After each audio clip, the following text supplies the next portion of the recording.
আয়েপ মাদবরের বড় ছেলে আব্দুল রব ব্যাপারী, সে হলো মাদকের ব্যবসা করে, এলাকায় যুব সমাজ ধ্বংস করে ফেলাইছে সোজা কথা। ইডুডু পোলা 12 থেকে 14 বছরের পোলা পান, সে ওই আবার খায় এই দেশে, আমার নতুন দোকানে খায় না, এরকম কোনো লোক নাই।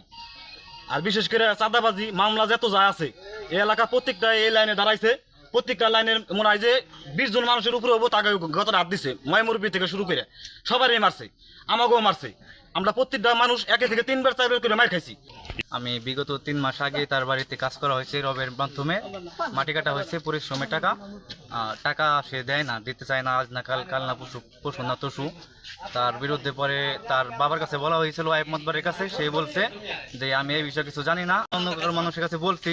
সে আরো হুমকি দিয়েছে, জাগের কাছে বলছিস, তারা কি হ্যাটাম হয়ে গেছে নাকি, আমার বিচার করবো, এরকম কেউ আছে নাকি নতুন দোকানে, এরকম কেউ নাই, বাবু টাকা দিবেন। সে এক কথায় 2 কথায় আমার গায়ে হাত তুলছে। পাশে ছিল যে আমাদের রাসেল ভাই ফিরাইতে গেছে, তারও আঘাত করছে।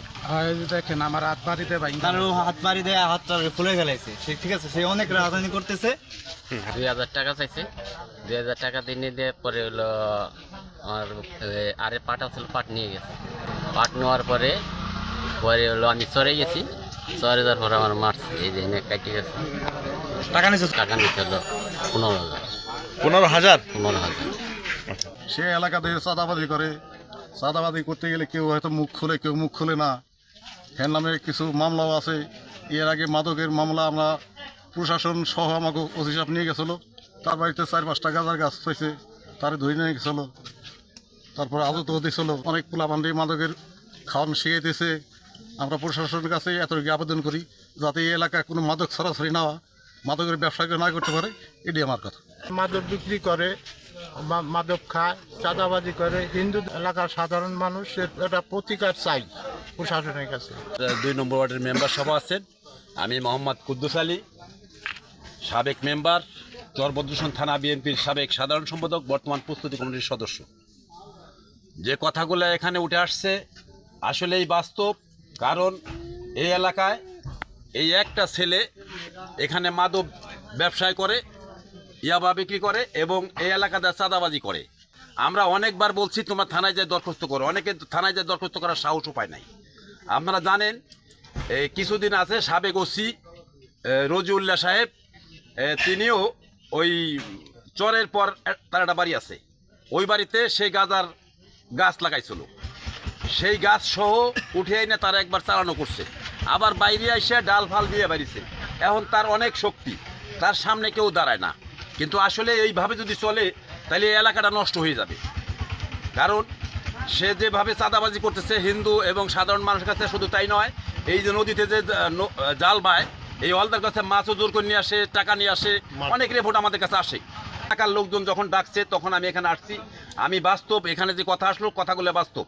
তিনি চাঁদাবাজি করেন এবং ওই ব্যবসা করেন, ওর ভয়তে এই এলাকা ছাইরে কেউ চলে গেছে, কেউ বিভিন্ন জায়গায় গেছে, এই এমন অবস্থা। এই অবস্থা মোতাবেক এখন আমাদের কাছে এই সাংবাদিকের ভাইদের মাধ্যমে প্রশাসনের কাছে আমাদের দাবি যে এই মাদক ব্যবসাটা এলাকায় বন্ধ হইলে এই এলাকার লোকজন শান্তিতে বসবাস করবে। এই এলাকাটা খুব ভদ্র এলাকা ছিল, কিন্তু বর্তমানে ভদ্র নাই, পোলাপানগুলো সব নষ্ট করে ফেলেছে। এর থেকে আমরা মুক্তি পাওয়ার জন্যই আজকে এই পোলাপান এখানে ডাক দিছে, আমরা উপস্থিত হয়েছি। এই সাংবাদিক এবং এলাকাবাসীকে ধন্যবাদ দিয়ে আমি আমার বক্তব্য শেষ করছি। খোদা হাফেজ।